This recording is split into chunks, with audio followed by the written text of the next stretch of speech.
Alors aujourd'hui une petite vidéo pour vous parler de la période de fécondité, c'est-à-dire la période pendant laquelle un rapport sexuel pourrait être fécondant. Alors on va repartir avec ce qu'on avait vu ensemble, c'est-à-dire le cycle de la femme. Le premier jour des règles correspond au premier jour du cycle. Ensuite, il y a une période de règles de plus ou moins 5 jours. Ce qui est important, c'est le 14e jour qui est ici, qui va correspondre en fait à l'ovulation. C'est-à-dire, je vous rappelle, l'ovulation, c'est la sortie de l'ovule. La sortie de l'ovule de l'ovaire. Voilà, donc potentiellement, il peut y avoir fécondation. Ensuite, 14 jours plus tard, à nouveau les règles et on recommence un cycle. Donc par exemple, si j'ai mes règles le 3 mai, voilà, pendant 5 jours, donc jusqu'au 8 mai par exemple. Ce qui est important, c'est surtout le 14e jour, donc je rajoute 14. Donc là, on est le 3 mai, 4 mai, 5 mai, 6 mai, 7 mai, 8 mai, blablabla. Et donc ici, on est au 17 mai. Donc je sais que le 17 mai, j'ai un ovule dans mes trompes. Et donc si je veux tomber enceinte, il faut que j'ai un rapport sexuel le 17 mai. Alors en réalité, il n'y a pas qu'un jour, un seul jour qui va permettre d'avoir un rapport sexuel fécondant. On va regarder ça de plus près. Donc je vous ai fait la même chose que le cycle, mais cette fois je vous l'ai mis à plat sur un espèce de calendrier, mais plutôt à plat.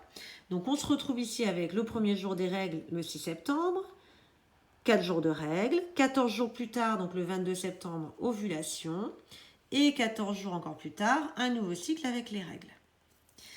Alors, pour savoir quel est le moment où, si j'ai un rapport sexuel, je peux tomber enceinte, j'ai besoin d'avoir deux choses. Je dois savoir d'abord quelle est la durée de vie de l'ovule et quelle est la durée de vie du spermatozoïde.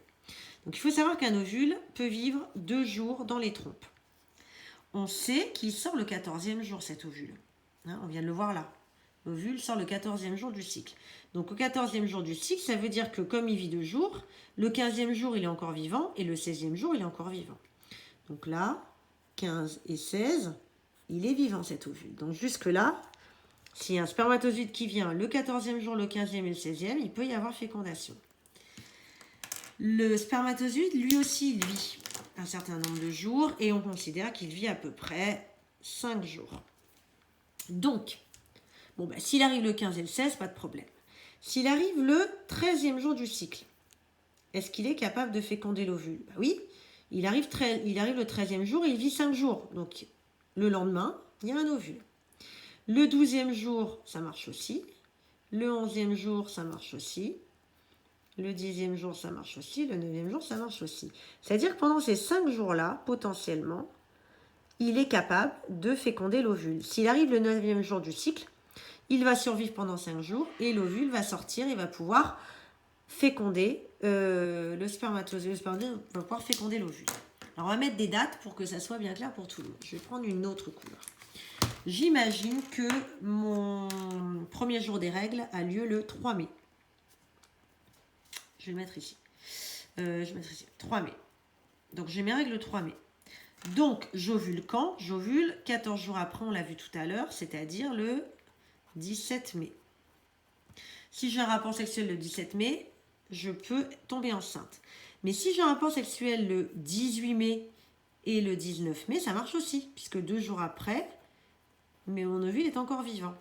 A l'inverse, si j'ai un rapport sexuel le 16, donc le 16, le 15, le 14, le 13 et le 12 mai, ça marche aussi. Donc 5 jours avant, ça marche aussi. Donc en fait, si j'ai un rapport entre le 12 et le 19 mai, potentiellement, je peux tomber enceinte. C'est-à-dire 5 jours avant l'ovulation, là on a fait 5 jours avant, et 2 jours après. Moins 5 jours, plus 2 jours. Pardon, plus 2 jours. Voilà. J'en fais une autre. Admettons, on va prendre le 15 septembre.